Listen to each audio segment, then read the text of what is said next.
ಬಾಬಾ ಸಾಹೇಬ್ ಅಂಬೇಡ್ಕರ್ ಅವರನ್ನ ಈಗ ಬಹಳ ಪ್ರೀತಿ ಮಾಡಕ್ಕೆ ಶುರು ಮಾಡಿಬಿಟ್ಟಿದ್ದಾರೆ ಮನುವಾದಿಗಳು. ಇವತ್ತು ಸಾವರ್ಕರ್, ಗೋಡ್ಸೆ ಭಾರತೀಯ ಜನತಾ ಪಕ್ಷದಿಂದ ಪೂಜಿಸಲ್ಪಡ್ತಕ್ಕಂಥ ವ್ಯಕ್ತಿಗಳು ಅವರು. ಬಿಜೆಪಿಯವರ ಡೋಂಗಿತನ ಇದೆಯಲ್ಲ, ಈ ಡೋಂಗಿತನಕ್ಕೆ ಸರಿಯಾದಂಥ ಉತ್ತರವನ್ನು ಕೊಡಬೇಕಾಗ್ತದೆ. ಕಾಂಗ್ರೆಸ್ ಪಾರ್ಟಿ ಮುಸಲ್ಮಾನರನ್ನು ಓಲೈಸುತ್ತದೆ.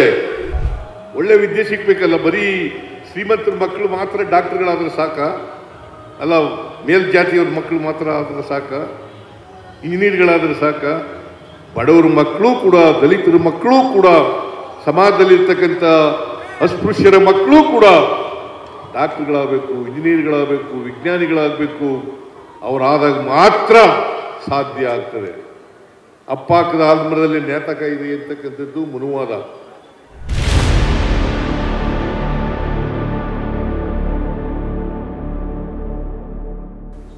ನಾನು ಅತ್ಯಂತ ಸಂತೋಷದಿಂದ ಬಾಬಾ ಸಾಹೇಬ್ ಅಂಬೇಡ್ಕರ್ ಅವರ ಜನ್ಮದಿನದ ಉತ್ಸವದಲ್ಲಿ ಭಾಗವಹಿಸ್ತಾ ಇದ್ದೇನೆ. ಇಡೀ ರಾಜ್ಯದ ಜನತೆಗೆ ನಾನು ಬಾಬಾ ಸಾಹೇಬ್ ಅಂಬೇಡ್ಕರ್ ಅವರ ಜನ್ಮದಿನದ ಶುಭಾಶಯಗಳನ್ನು ಕೋರಲಿಕ್ಕೆ ಬಯಸ್ತಾ ಇದ್ದೇನೆ. ಬಾಬಾ ಸಾಹೇಬ್ ಅಂಬೇಡ್ಕರ್ ಅವರು ಬರೀ ದಲಿತ ನಾಯಕರಾಗಿ ಇರಲಿಲ್ಲ, ಯಾವುದೇ ಒಂದು ಜಾತಿಗೆ ಸೀಮಿತವಾಗಿರಲಿಲ್ಲ. ಅವರು ಒಬ್ಬ ಶ್ರೇಷ್ಠ ಮಾನವತಾವಾದಿ ಅಂತಕ್ಕಂಥದ್ದನ್ನು ಬಹಳ ಸ್ಪಷ್ಟವಾಗಿ ಹೇಳಲಿಕ್ಕೆ ಬಯಸ್ತಾ ಇದ್ದೇನೆ. ಸಮಾಜದಲ್ಲಿ ಅಸಮಾನತೆ ಇದೆ, ಅದಕ್ಕೆ ಬಾಬಾ ಸಾಹೇಬ್ ಅಂಬೇಡ್ಕರ್ ಅವರು ಸಂವಿಧಾನ ಜಾರಿಯಾದಂದಿನಿಂದ, ಅಂದರೆ 1950 ಜನವರಿ 26ನೇ ತಾರೀಕು ಸಂವಿಧಾನ ಜಾರಿಯಾಯಿತು. ಈಗ 75 ವರ್ಷಗಳು ಕಳೆದಿದೆ. ಆಗ ಒಂದು ಮಾತು ಹೇಳಿದ್ರು ಬಾಬಾ ಸಾಹೇಬ್ ಅಂಬೇಡ್ಕರ್ ಅವರು, ಜಾರಿಯಾದ ಮೇಲೆ, ಸಂವಿಧಾನ ಜಾರಿಯಾದ ಮೇಲೆ ನಾವು ವೈರುಧ್ಯತೆ ಇರ್ತಕ್ಕಂಥ ಸಮಾಜಕ್ಕೆ ಕಾಲಿಡ್ತಾ ಇದ್ದೇವೆ. ಸಮಾಜದಲ್ಲಿ ಅಸಮಾನತೆ ಇದೆ, ಆರ್ಥಿಕ ಅಸಮಾನತೆ ಇದೆ, ಸಾಮಾಜಿಕ ಅಸಮಾನತೆ ಇದೆ, ರಾಜಕೀಯ ಅಸಮಾನತೆ ಇದೆ. ಇಂಥ ಸಮಾಜಕ್ಕೆ ನಾವು ಕಾಲಿಡ್ತಾ ಇದ್ದೀವಿ. ಎಲ್ಲಿವರೆಗೆ ಈ ಅಸಮಾನತೆ ಇರ್ತದೆ, ಸಮಾನತೆ ಬರಲ್ಲ, ಅಲ್ಲಿವರೆಗೆ ಸಂವಿಧಾನ ಜಾರಿಯಾದದ್ದು, ಆಮೇಲೆ ಸ್ವಾತಂತ್ರ್ಯ ಬಂದದಕ್ಕೆ ಸಾರ್ಥಕ ಆಗಬೇಕಾದ್ರೆ ಈ ಅಸಮಾನತೆ ತೊಲಗಲೇಬೇಕು ಅಂತಕ್ಕಂಥ ಮಾತುಗಳನ್ನು ಹೇಳು. ಇವತ್ತಿಗೂ ಕೂಡ ಅಸಮಾನತೆ ಇದೆ. ನಾವು ಸಂಪೂರ್ಣವಾಗಿ 75 ವರ್ಷಗಳಾದರೂ ಕೂಡ ಅಸಮಾನತೆಯನ್ನು ತೊಲಗಿಸಲಿಕ್ಕೆ ಸಾಧ್ಯ ಆಗಿಲ್ಲ, ಅಸ್ಪೃಶ್ಯತೆಯನ್ನು ತೊಲಗಿಸಲಿಕ್ಕೆ ಸಾಧ್ಯ ಆಗಿಲ್ಲ. ಬಹಳಷ್ಟು ಮಟ್ಟಿಗೆ ಅಸ್ಪೃಶ್ಯತೆಯನ್ನು ತೆಗೆದುಹಾಕೋದ್ರಲ್ಲಿ ಪ್ರಯತ್ನವನ್ನು ಮಾಡ್ತಾ ಇದ್ದೀವಿ, ಪ್ರಯತ್ನ ನಡೆದಿದೆ. ಅದಕ್ಕೆ ಬಾಬಾ ಸಾಹೇಬ್ ಅಂಬೇಡ್ಕರ್ ಅವರು ಏನು ಹೇಳಿದ್ರು ಅಂತಂದರೆ, ಎಲ್ಲಿವರೆಗೆ ಜಾತಿ ವ್ಯವಸ್ಥೆ ಇರ್ತದೆ ಅಲ್ಲಿವರೆಗೆ ಅಸ್ಪೃಶ್ಯತೆಯನ್ನು ಹೋಗಲಾಡಿಸಲಿಕ್ಕೆ ಸಾಧ್ಯ ಆಗಲ್ಲ. ಎಲ್ಲಿವರೆಗೆ ಜಾತಿ ವ್ಯವಸ್ಥೆ ಇರ್ತದೆ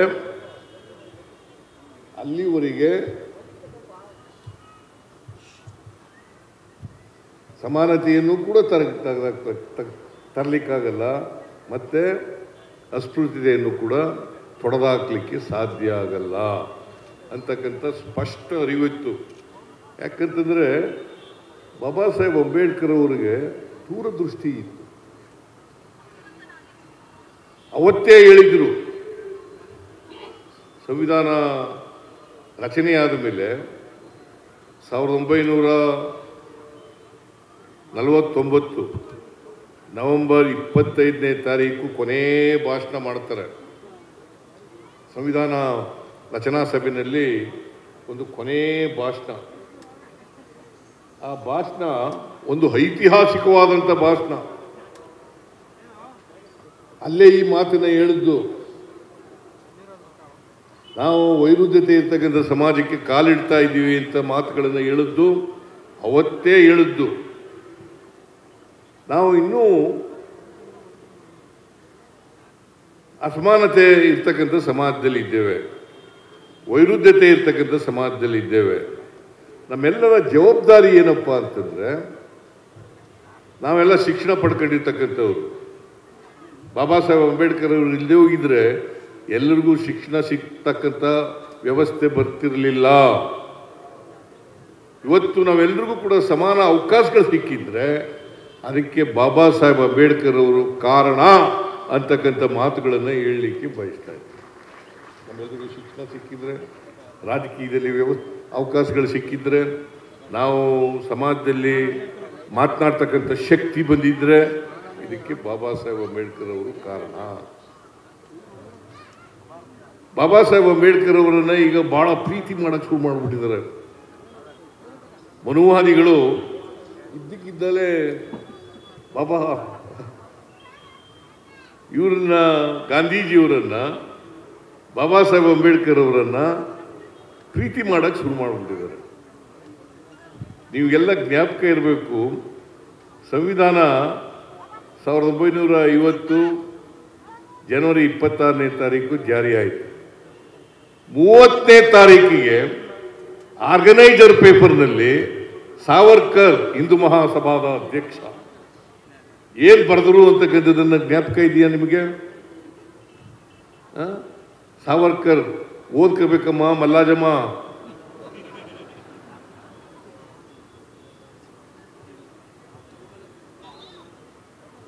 ಈ ಸಂವಿಧಾನದಲ್ಲಿ ಭಾರತೀಯತೆನೇ ಇಲ್ಲ ಅಂತ ಬರೆದರು. ಇವತ್ತು ಸಾವರ್ಕರ್, ಗೋಡ್ಸೆ ಭಾರತೀಯ ಜನತಾ ಪಕ್ಷದಿಂದ ಪೂಜಿಸಲ್ಪಡ್ತಕ್ಕಂಥ ವ್ಯಕ್ತಿಗಳು ಅವರು. ಆ ವ್ಯಕ್ತಿ ಹೇಳಿದ್ದು, ಸಾವರ್ಕರ್ ಅವತ್ತು ಹೇಳಿದ್ದು ಏನಂತ ಹೇಳಿದ್ರು? ಈ ಸಂವಿಧಾನದಲ್ಲಿ ಭಾರತೀಯತೆನೇ ಇಲ್ಲ. ಆರ್ಗನೈಸರ್ ಪೇಪರ್ ಒಂದು ಭಾರತೀಯ ಜನತಾ ಪಕ್ಷದವ್ರದ್ದು, ಒಂದು ಇವ್ರದ್ದು ಎಂತ RSSನವ್ರದ್ದು ಒಂದು ಪತ್ರಿಕೆ ಇದೆ, ಆರ್ಗನೈಸರ್ ಅಂತ. ಗೊತ್ತಾ ಆಂಜನೇಯ? ಆ ಪತ್ರಿಕೆಯಲ್ಲಿ ಬರೆದರು. ಆಮೇಲೆ ಗುರೂಜಿ ಗೋಲ್ವಾಲ್ಕರ್ RSSನ ಮುಖ್ಯಸ್ಥ ಆಗಿದ್ರು, ಅವ್ರು ಬರೆದರು ವಿರೋಧ ಮಾಡಿ. ಈಗ ಪ್ರೀತಿ ಮಾಡಕ್ಕೆ ಶುರು ಮಾಡಿಬಿಟ್ಟಿದ್ದಾರೆ ಅಂಬೇಡ್ಕರ್. ನಿಮಗೆ ಒಂದು ಮಾತನ್ನ ಹೇಳಲಿಕ್ಕೆ ಬಯಸ್ತಾ ಇದ್ದೇನೆ. ಬಾಬಾ ಸಾಹೇಬ್ ಅಂಬೇಡ್ಕರ್ ಅವರಿಗೆ ಸೋಲಿಸಿದ್ರು ಕಾಂಗ್ರೆಸ್ನವರು ಅಂತ ಹೇಳೋದು, ಅಪಪ್ರಚಾರ ಮಾಡೋದು, ರಾಜಕೀಯಕ್ಕೋಸ್ಕರ ಅಪಪ್ರಚಾರ ಮಾಡ್ತಕ್ಕಂಥದ್ದು. ಬಹುಶಃ ಪ್ರೀತಿಯಿಂದ ಅಲ್ಲ, ನಿಜವಾದಂಥ ಪ್ರೀತಿಯಿಂದ ಅಲ್ಲ, ಬದ್ಧತೆಯಿಂದ ಅಲ್ಲ ಬಾಬಾ ಸಾಹೇಬ್ ಅಂಬೇಡ್ಕರ್ ಅವರನ್ನ ಪ್ರೀತಿ ಮಾಡ್ತಕ್ಕಂಥದ್ದು. 1952 ಜನವರಿ 18ನೇ ತಾರೀಕು 1952ನೇ ತಾರೀಕು ಜನವರಿ 18ನೇ ತಾರೀಕು ಒಂದು ಪತ್ರ ಬರೆದಿದ್ದಾರೆ. ಅವರ ಸ್ವಂತ ಅವರ ಹ್ಯಾಂಡ್ ರೈಟಿಂಗಿಂದ ಪತ್ರ ಬರೆದಿದ್ದಾರೆ ಬಾಬಾ ಸಾಹೇಬ್ ಅಂಬೇಡ್ಕರ್ ಅವರು. ಏನಂತ ಬರೆದಿದ್ದಾರೆ ಅಂತಂದ್ರೆ, ನನ್ನ ಸೋಲಿಕ್ಕೆ ಸಾವರ್ಕರ್ ಮತ್ತು ಡಾಂಗೆ ಕಾರಣ. ಯಾರು ಬರೆದಿರೋ ಇದು? ಅಂಬೇಡ್ಕರ್ ಅವರು ಬರೆದಿರ್ತಕ್ಕಂಥ ಪತ್ರ. ಇದನ್ನ ನಾವೆಲ್ಲ ತಿಳ್ಕೋಬೇಕು. ಇದನ್ನ ತಿಳ್ಕೊಂಡು ರಿಯಾಕ್ಟ್ ಮಾಡಬೇಕು. ಬಿಜೆಪಿಯವರ ಡೋಂಗಿತನ ಇದೆಯಲ್ಲ, ಈ ಡೋಂಗಿತನಕ್ಕೆ ಸರಿಯಾದಂಥ ಉತ್ತರವನ್ನು ಕೊಡಬೇಕಾಗ್ತದೆ. ನಾನು ಇಷ್ಟೆಲ್ಲ ಪ್ರೀತಿ ಮಾಡ್ತೀರಲ್ಲಪ್ಪ, ಅಂಬೇಡ್ಕರ್ ಅವರಿಗೆ ಪ್ರೀತಿ ಮಾಡ್ತಿರಲ್ಲ, ಜಗಜೀವನ್ ರಾಮ್ಗೆ ಪ್ರೀತಿ ಮಾಡ್ತಿರಲ್ಲ, ಮಹಾತ್ಮ ಗಾಂಧೀಜಿಯವರು ಪ್ರೀತಿ ಮಾಡ್ತಿರಲ್ಲ, ನೀವು ಯಾಕೆ ಇಷ್ಟು ವರ್ಷ ಆದರೂ ಕೂಡ SCP TSP ಆಕ್ಟ್ ಯಾಕೆ ಮಾಡಿಲ್ಲ? ಯಾಕೆ ಮಾಡಿಲ್ಲ? ಆಂಜನೇಯ ಮಾಡಿದಾರ? ಕೇಂದ್ರದಲ್ಲಿ ಮಾಡಬೇಕು. ರಾಧಾಕೃಷ್ಣ ತಿಳ್ಕೋಬೇಕು. ನೀವು ಎಲ್ಲೂ ಮಾಡಿಲ್ಲ. ಆಯ್ತಪ್ಪ, ನಿಮ್ಮ ಮೇಲೆ ನಾನು ಮೋದಿಯವರನ್ನ ಅವರಿಗೆ ಧನ್ಯವಾದಗಳನ್ನು ಹೇಳ್ತೀನಿ.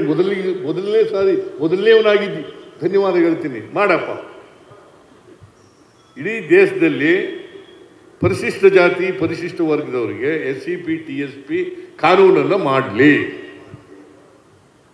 ಅದು ಮಾಡಲ್ಲ. ಬಿಜೆಪಿ ಇರ್ತಕ್ಕಂಥ ಯಾವುದೇ ರಾಜ್ಯದಲ್ಲಿ ಮಾಡಿಲ್ಲ. ಆಂಧ್ರ ಕರ್ನಾಟಕ ಬಿಟ್ಟರೆ ಇಡೀ ದೇಶದಲ್ಲಿ ಯಾವುದೇ ರಾಜ್ಯದಲ್ಲಿ ಆಗಿಲ್ಲ.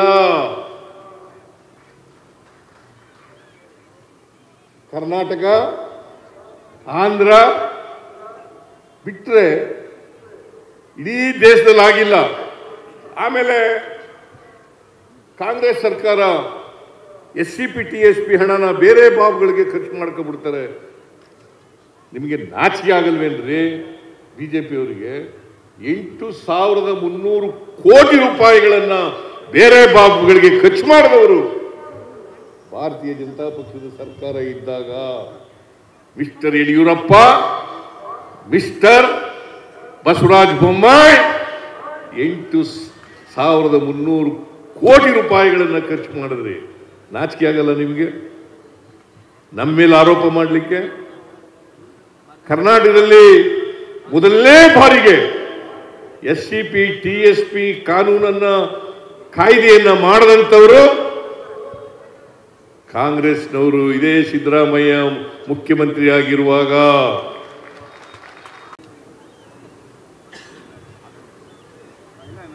ಸಾಮಾಜಿಕ ನ್ಯಾಯಕ್ಕೆ ಯಾವ್ದು ಏನು ಮಾಡಿದ್ದಾರೆ? ಸಂವಿಧಾನದ ರೀತಿ ಏನ್ ನಡ್ಕೊಂಡಿದ್ದಾರೆ? ಇವತ್ತು ಮಹಿಳೆಯರಿಗೆ, ದಲಿತರಿಗೆ, ಹಿಂದುಳಿದವರಿಗೆ, ಅಲ್ಪಸಂಖ್ಯಾತರಿಗೆ ಆರ್ಥಿಕವಾಗಿ ಸಾಮಾಜಿಕವಾಗಿ ಶಕ್ತಿಯನ್ನು ಕೊಡ್ತಕ್ಕಂಥ ಸಮಾನತೆ ಸುಮ್ಮನೆ ಬಂದ್ಬಿಡಲ್ಲ. ಯಾರಿಗೆ ಆರ್ಥಿಕ ಶಕ್ತಿ ಇರಲ್ಲ, ಯಾರಿಗೆ ಸಾಮಾಜಿಕ ಶಕ್ತಿ ಇರಲ್ಲ, ಅವರು ಯಾವತ್ತೂ ಕೂಡ ಸಮಾನರಾಗಲಿಕ್ಕೆ, ಮುಖ್ಯವಾಹಿನಿಗೆ ಬರಲಿಕ್ಕೆ ಸಾಧ್ಯ ಇಲ್ಲ. ಅದಕ್ಕೋಸ್ಕರ ನೀವು ಸ್ವಾತಂತ್ರ್ಯ ಯಶಸ್ವಿ ಆಗಬೇಕಾದ್ರೆ, ಪ್ರಜಾಪ್ರಭುತ್ವ ಯಶಸ್ವಿ ಆಗಬೇಕಾದ್ರೆ ಆರ್ಥಿಕವಾಗಿ ಸಾಮಾಜಿಕವಾಗಿ ಸಬಲರನ್ನಾಗಿ ಮಾಡಬೇಕು. ಅದಕ್ಕೆ ನಾವು ಕಾನೂನು ತಗೊಂಡ್ಬಂದಿವಿ. ಇದನ್ನ ಗ್ಯಾರಂಟಿ ಯೋಜನೆಗಳನ್ನು ತಂದಿರತಕ್ಕಂಥದ್ದು, ಅನೇಕ ಭಾಗ್ಯ ಯೋಜನೆಗಳನ್ನು ತಂದಿರತಕ್ಕಂಥದ್ದು. ಕೊಂಡ್ಕೊಳ್ತಕ್ಕಂಥ ಶಕ್ತಿನೇ ಇಲ್ಲದೆ ಹೋದ್ರೆ ಅಂಗಡಿಗೆ ಕೊಂಡ್ಕೊಳ್ಳಿಕ್ಕೆ ಹೋಗಕ್ಕೆ ಹೆಂಗೆ ಸಾಧ್ಯ ಆಗ್ತದೆ? ಕೊಂಡ್ಕೊಳ್ತಕ್ಕಂಥ ಶಕ್ತಿ ಬಂದಾಗ ಮಾತ್ರ ಆರ್ಥಿಕ ಚಟುವಟಿಕೆಗಳು ನಡೀಲಿಕ್ಕೆ ಸಾಧ್ಯ ಆಗ್ತದೆ. ಆರ್ಥಿಕ ಚಟುವಟಿಕೆಗಳು ಇಲ್ದೇನೆ ಸಮಾನತೆ ಇರಲ್ಲ. ಅದಕ್ಕೆ ಲೋಕಿಯಾ ಅವರು ಹೇಳ್ತಾ ಇದ್ರು, ನಮ್ಮ ಜಾತಿ ವ್ಯವಸ್ಥೆಗೆ ಚಲನೆ ಇಲ್ಲ, ಚಲನೆ ರಹಿತವಾದಂಥ ಜಾತಿ ವ್ಯವಸ್ಥೆ. ಅದಕ್ಕೆ ಇಷ್ಟು ವರ್ಷ ಆದರೂ ಕೂಡ ಜಾತಿ ವ್ಯವಸ್ಥೆ ಹೋಗಿಲ್ಲ. ಯಾಕೆಂದ್ರೆ ನಮ್ಮ ವಿದ್ಯಾವಂತರೇ ಅದನ್ನು ಜಾತಿ ಮಾಡಲಿಕ್ಕೆ ಪ್ರಾರಂಭ ಮಾಡಿಬಿಟ್ಟಿದ್ದಾರೆ ಕೆಲವರು. ವಿದ್ಯೆ, ಅದಕ್ಕೆ ಬಾಬಾ ಸಾಹೇಬ್ ಅಂಬೇಡ್ಕರ್ ಅವರು ಹೇಳಿದ್ರು, ನಾನು ವಿದ್ಯೆ ಕಲ್ತಿರ್ತಕ್ಕಂಥದ್ದು, ಜ್ಞಾನಾರ್ಜನೆ ಮಾಡಿರ್ತಕ್ಕಂಥದ್ದು ಸ್ವಾರ್ಥಕ್ಕಲ್ಲ. ನಾವು ಇದನ್ನ ಅರ್ಥ ಮಾಡ್ಕೋಬೇಕಾಗ್ತದೆ. ನಾವು ಯಾರು ಕೂಡ ಸ್ವಾರ್ಥಕ್ಕೋಸ್ಕರ ಮಾಡ್ಕೊಂಡಿರೋ ವಿದ್ಯಾವಂತರಾಗಿರೋದಲ್ಲ. ನಾನು ಜ್ಞಾನ ಸಂಪಾದನೆ ಮಾಡ್ಕೊಂಡಿರೋದು. ಆ ಜ್ಞಾನ ಯಾವ ಶೋಷಿತ ವರ್ಗದ ಜನ ಇದ್ದಾರೆ ಅವರನ್ನು ವಿಮೋಚನೆ ಮಾಡಲಿಕ್ಕೋಸ್ಕರವಾಗಿ ನಾನು ಮುಡುಪಾಗಿಡುತ್ತೇನೆ ಅಂತಕ್ಕಂಥ ಮಾತುಗಳನ್ನು ಬಾಬಾ ಸಾಹೇಬ್ ಅಂಬೇಡ್ಕರ್ ಅವರು ಹೇಳಿದರು. ಅದಕ್ಕೆ ನಾನು ಎಲ್ಲ ವಿದ್ಯಾವಂತರು ಕೂಡ ಇದನ್ನು ಮಾಡಬೇಕು ಅಂತಕ್ಕಂಥ ಮನವಿಯನ್ನು ಮಾಡಲಿಕ್ಕೆ ಬಯಸ್ತಾ ಇದ್ದೆ. ದಯವಿಟ್ಟು ಎಲ್ಲ ವಿದ್ಯಾವಂತರು ಕೂಡ ಈ ಮನವಿ ಇದನ್ನು ಮಾಡಬೇಕು. ಸ್ವಾರ್ಥಕ್ಕೋಸ್ಕರ ಮಾಡ್ಕೊಳ್ತಕ್ಕಂಥದ್ದಲ್ಲ ವಿದ್ಯೆ, ಬರೀ ಹೊಟ್ಟೆ ಹೊರಗೆ ಕಳ್ಳಲಿಕ್ಕೆ ಮಾಡ್ಕೊಳ್ತಕ್ಕಂಥದ್ದಲ್ಲ. ಅದಕ್ಕೆ ಬಾಬಾ ಸಾಹೇಬ್ ಅಂಬೇಡ್ಕರ್ ಅವರು 3 ಮಂತ್ರಗಳನ್ನು ಹೇಳ್ಕೊಂಡಿದ್ದಾರೆ. ಎಲ್ಲರೂ ವಿದ್ಯಾವಂತರಾಗ್ರಪ್ಪ. ಅದೇ ಕನ್ನಡದಲ್ಲಿ ಬೇರೆ ಅರ್ಥ ಆಗೋ ಭಾಷೆಯಲ್ಲಿ ಹೇಳ್ತಾ ಇದ್ದೀನಿ. ಶಿಕ್ಷಣ, ಸಂಘಟನೆ, ಹೋರಾಟ ಅನ್ನೋದು ಅರ್ಥ ಆಗಲ್ಲ ಬಹಳ ಜನಕ್ಕೆ. ಅದಕ್ಕೆ ಗೊತ್ತಾಯ್ತಾ ಆಂಜನೇಯ?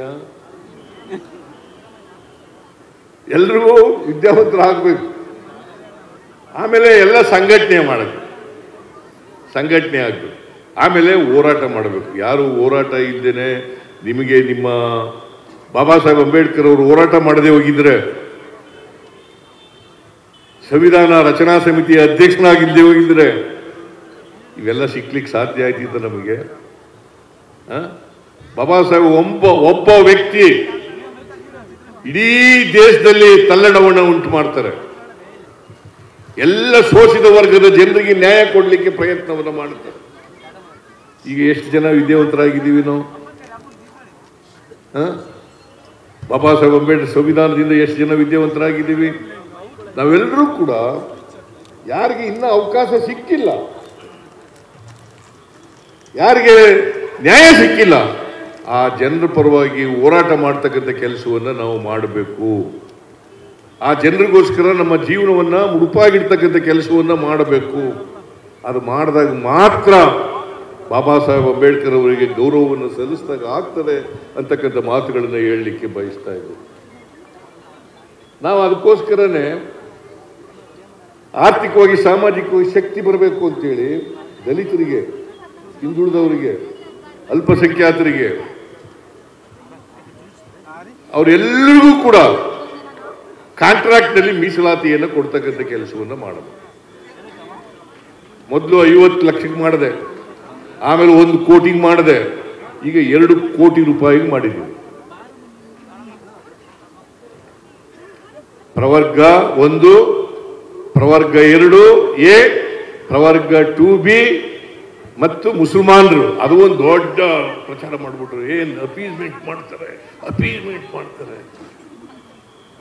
ಆರ್ಥಿಕವಾಗಿ ಸಾಮಾಜಿಕವಾಗಿ ಶಕ್ತಿ ಇದೆಯಾ ಮುಸಲ್ಮಾನ್ ಜನರಿಗೆ? ವಿದ್ಯಾವಂತರಾಗಿದ್ದಾರಾ? ಆರ್ಥಿಕವಾಗಿ ಸಬಲರಾಗಿದ್ದಾರಾ? ಮತ್ತೆ ಯಾಕೆ ಮಾಡಬಾರದು?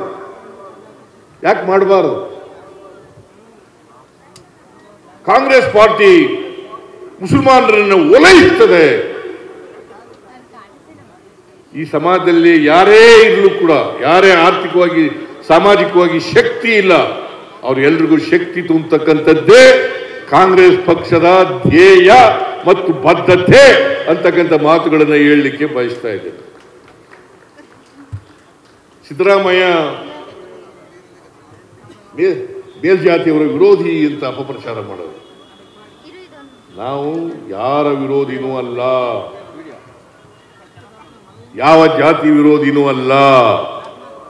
ಯಾರ್ಯಾರು ಅವಕಾಶಗಳಿಂದ ವಂಚಿತರಾಗಿದ್ದಾರೆ, ಯಾರಿಗೆ ಇನ್ನೂ ನ್ಯಾಯ ಸಿಕ್ಕಿಲ್ಲ, ಯಾರಿಗೆ ಇನ್ನೂ ಅವಕಾಶಗಳು ಸಿಕ್ಕಿಲ್ಲ, ಆ ಜನರ ಪರವಾಗಿರತಕ್ಕಂಥದ್ದೇ ನಮ್ಮ ಸಂವಿಧಾನ ಹೇಳ್ಕೊಟ್ಟಿರ್ತಕ್ಕಂಥ ವಿಚಾರ, ಬಾಬಾ ಸಾಹೇಬ್ ಅಂಬೇಡ್ಕರ್ ಅವರು ಕೊಟ್ಟಿರ್ತಕ್ಕಂಥ ವಿಚಾರ.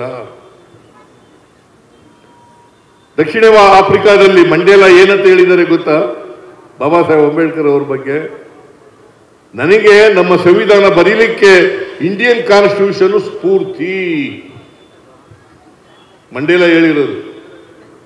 ನಮಗೆ ಸ್ಫೂರ್ತಿ ಏನಪ್ಪಾ ಅಂತಂದ್ರೆ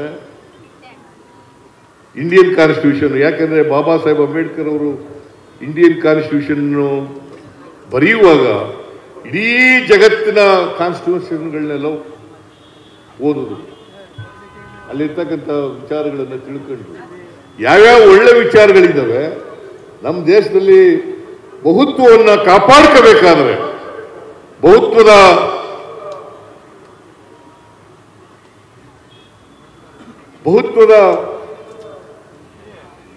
ದೇಶ ಕಟ್ಟಬೇಕಾದ್ರೆ, ದೇಶದಲ್ಲಿ ಸ್ವಾತಂತ್ರ್ಯ, ಸಮಾನತೆ, ಭ್ರಾತೃತ್ವವನ್ನು ನೆಲೆಸಬೇಕಾದ್ರೆ ಏನು ಮಾಡಬೇಕು ಅಂತಕ್ಕಂಥದ್ದನ್ನು ಬಾಬಾ ಸಾಹೇಬ್ ಅಂಬೇಡ್ಕರ್ ಅವರು ಬಹಳ ಸ್ಪಷ್ಟವಾಗಿ ಹೇಳಿದ್ದಾರೆ. ಅದರ ರೀತಿ ನಡೀತಕ್ಕಂಥದ್ದೇ ನಾವು ಬಾಬಾ ಸಾಹೇಬ್ ಅಂಬೇಡ್ಕರ್ ಅವರಿಗೆ ಸಲ್ಲಿಸ್ತಕ್ಕಂಥ ಗೌರವ ಅಂತಕ್ಕಂಥ ಮಾತುಗಳನ್ನು. ಅದಕ್ಕೆ ನಾನು ಈ ದಲಿತ ಸಂಘರ್ಷ ಸಮಿತಿ ಪ್ರಾರಂಭ ಆಯಿತು. ಆಗ ಒಂದು ಮಾತು ಹೇಳ್ತಾ ಇದ್ರು,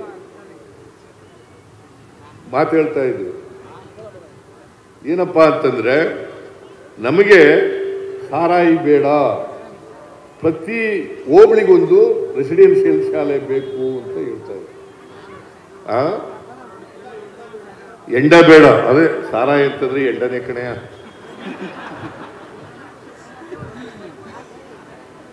ಎಂಡ ಬೇಡ, ಒಂದು ರೆಸಿಡೆನ್ಷಿಯಲ್ ಶಾಲೆ ಬೇಕು ಅಂತ ಹೇಳ್ತಾ ಇದ್ರು. ನಾನು 94-95ರಲ್ಲಿ ಹಣಕಾಸು ಮಂತ್ರಿ ಆದಾಗ ಮೊದಲನೇ ಬಾರಿಗೆ ರೆಸಿಡೆನ್ಷಿಯಲ್ ಶಾಲೆಗಳನ್ನು ತೆರೀತಕ್ಕಂಥ ತೀರ್ಮಾನ ಮಾಡಿದೆ. ಇವತ್ತು 2,30,000 ಮಕ್ಕಳು ರೆಸಿಡೆನ್ಷಿಯಲ್ ಶಾಲೆಯಲ್ಲಿ ಕಲಿತಾ ಇದ್ದಾರೆ. ಮೊನ್ನೆ PUC ರಿಸಲ್ಟ್ ಬಂತಲ್ಲ, PUC ರಿಸಲ್ಟ್ ಬಂತಲ್ಲ, ಹೆಚ್ಚು ಪಾಸ್ ಆಗಿರ್ತಕ್ಕಂಥದ್ದು, ಹೆಚ್ಚಿನ ಸಂಖ್ಯೆಯಲ್ಲಿ ಪಾಸ್ ಆಗಿರ್ತಕ್ಕಂಥದ್ದು ಶೇಕಡಾವಾರು 86.16%. 86.16%. ನಾನು ತೀರ್ಮಾನ ಮಾಡಿದ್ದೀನಿ 2026-27ಕ್ಕೆ ಪ್ರತಿ ಹೋಬಳಿನಲ್ಲೂ ಕೂಡ ಒಂದು ರೆಸಿಡೆನ್ಷಿಯಲ್ ಶಾಲೆ ಇರಲೇಬೇಕು ಅಂತೇಳಿ ತೀರ್ಮಾನ ಮಾಡಿದ್ದೇನೆ.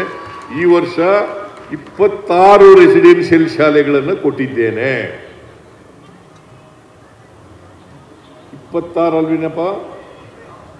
26 ರೆಸಿಡೆನ್ಷಿಯಲ್. ಮುಂದಿನ ವರ್ಷ, ಮುಂದಿನ ಆರ್ಥಿಕ ವರ್ಷದಲ್ಲಿ ಉಳಿದ ಎಲ್ಲ ಹೋಬಳಿಗಳಲ್ಲೂ ಕೂಡ ರೆಸಿಡೆನ್ಷಿಯಲ್ ಶಾಲೆಗಳನ್ನು ತೆರೀತಕ್ಕಂಥ ಕೆಲಸವನ್ನು ನಮ್ಮ ಸರ್ಕಾರ ಮಾಡ್ತದೆ.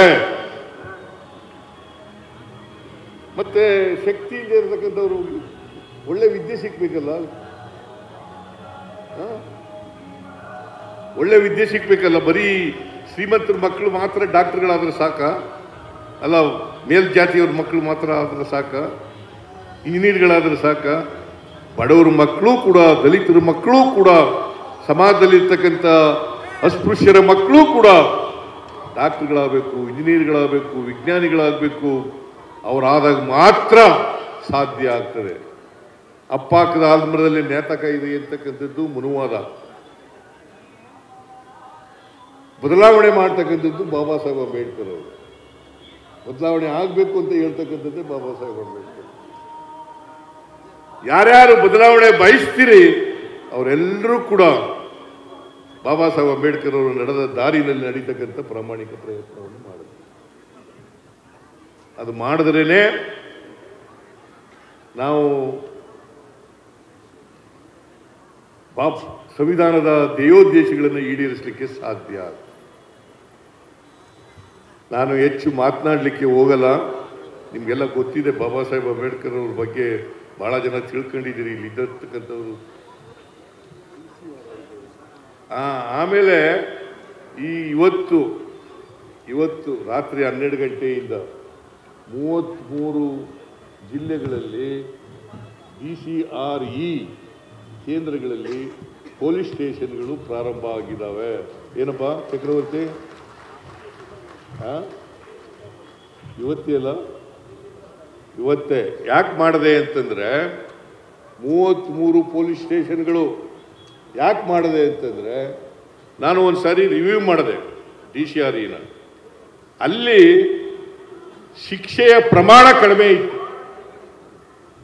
ಶಿಕ್ಷೆಯ ಪ್ರಮಾಣ 3.71 ಏನೋ ಇತ್ತು. 3.71. 100ಕ್ಕೆ 3.71 ಜನ ಶಿಕ್ಷೆ ಆದರೆ ಇನ್ನು ಎಷ್ಟು?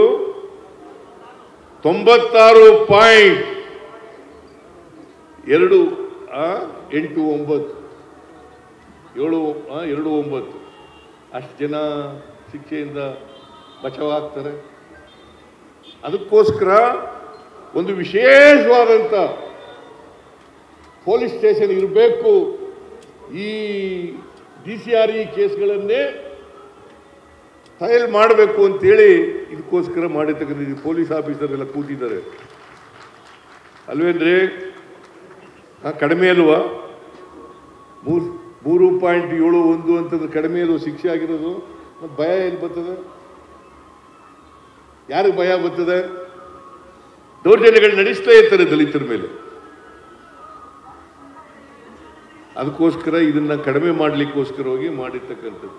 ಅದರಿಂದ ಇವನು ಇನ್ನೂ ಏನೇನು ಸುಧಾರಣೆಗಳು ತರಲಿಕ್ಕೆ ಸಾಧ್ಯ ಆಗ್ತದೆ. ಆ ಸುಧಾರಣೆಗಳನ್ನು ನೀವು ಸಲಹೆ ಕೊಟ್ಟರೆ, ದಲಿತ ಸಂಘಟನೆಗಳು ಮತ್ತು ಇತರ ವಿದ್ಯಾವಂತರು ಸಲಹೆ ಕೊಟ್ಟರೆ ಆ ಸಲಹೆಗಳನ್ನು ಮಾಡಲಿಕ್ಕೆ ಬಯಸ್ತೇನೆ. ಈಗ BJPಯವರು ಬಹಳ ವರ್ಷ ಇದ್ದರು. PTCL ತಿದ್ದುಪಡಿ ಕಾಯ್ದೆ ಯಾಕೆ PDCLಗೆ ತಿದ್ದುಪಡಿ ಕಾಯ್ದೆ ತಂದಿಲ್ಲ? ಭಾಳ ಮಾತಾಡ್ತಾರಲ್ಲ, ಯಾಕೆ ಮಾಡಲಿಲ್ಲ? 7D ರದ್ದು ಯಾಕೆ ಮಾಡಲಿಲ್ಲ? ಭಾಳ ಮಾತಾಡ್ತಾರಲ್ಲ. ನಾನು ಮತ್ತೊಮ್ಮೆ ಹೇಳ್ತೀನಿ, ಬಿಜೆಪಿಯವ್ರಿಗೆ ಏನಾದರೂ ನೈತಿಕತೆ ಇದ್ರೆ, ಮಾನ ಮರ್ಯಾದೆ ಇದ್ರೆ, ಅವರ ಕೇಂದ್ರ ಸರ್ಕಾರಕ್ಕೆ ಒತ್ತಾಯ ಮಾಡಿ SCP TSP ಕಾಯ್ದೆಯನ್ನ ಇಡೀ ದೇಶದಲ್ಲಿ ಜಾರಿ ಮಾಡ್ತಕ್ಕಂಥ, ಬಿಜೆಪಿ ಅಧಿಕಾರದಲ್ಲಿರ್ತಕ್ಕಂಥ ರಾಜ್ಯಗಳಲ್ಲಿ ಜಾರಿ ಮಾಡ್ತಕ್ಕಂಥ ಕೆಲಸವನ್ನ ಮಾಡಬೇಕು ಅಂತೇಳಿ ಒತ್ತಾಯವನ್ನ ಮಾಡ್ತೀನಿ ಬಿಜೆಪಿ.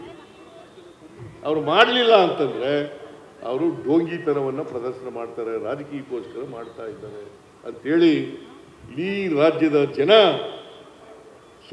ಶೋಷಿತ ಜನ ತಿಳ್ಕೋಬೇಕು ಅಂತೇಳಿ ನಾನು ಮಾಡಲಿಕ್ಕೆ ಬಯಸ್ತಾ ಇದ್ದೇನೆ. ಆಮೇಲೆ ನಾನಿವತ್ತು ಘೋಷಣೆ ಮಾಡ್ತೇನೆ,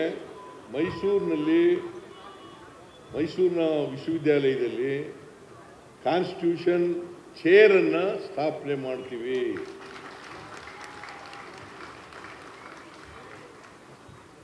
ಬೆಂಗಳೂರಿನಲ್ಲಿ ಆಂಧ್ರ ಮಾದರಿನಲ್ಲಿ ಅಂಬೇಡ್ಕರ್ ಮ್ಯೂಸಿಯಂ ಅನ್ನ ಮಾಡ್ತೇವೆ.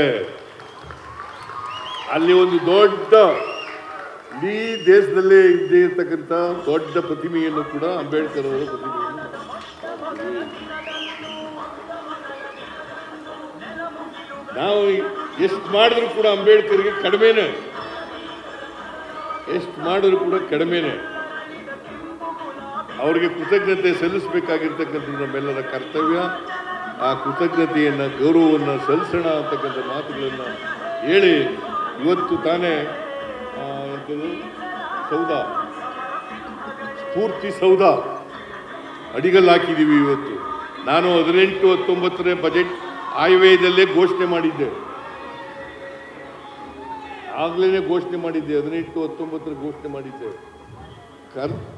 ಈ ವರ್ಷ ಅದಕ್ಕೆ ಅಡಿಗಲ್ಲು ಹಾಕ್ತೀವಿ. ಸುಮಾರು 87 ಕೋಟಿ ರೂಪಾಯಿಗಳನ್ನು ಖರ್ಚು ಮಾಡಿ ಅಂಬೇಡ್ಕರ್ ಸ್ಫೂರ್ತಿ ಸೌಧ ಅದನ್ನು ರಚನೆ ಮಾಡ್ತೀವಿ. ಅದನ್ನು ಇವತ್ತು ಅಡಿಗಲ್ಲು ಹಾಕಿದ್ದೀವಿ.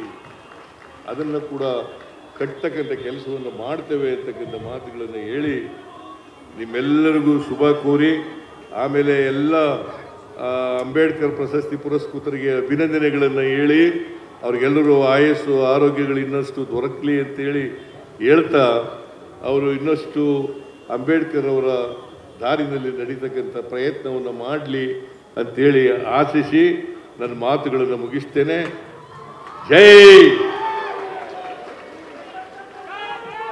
ಜೈ ಬಾಪು, ಜೈ ಭೀಮ್, ಜೈ ಕಾನ್ಸ್ಟಿಟ್ಯೂಷನ್, ಸಂವಿಧಾನ.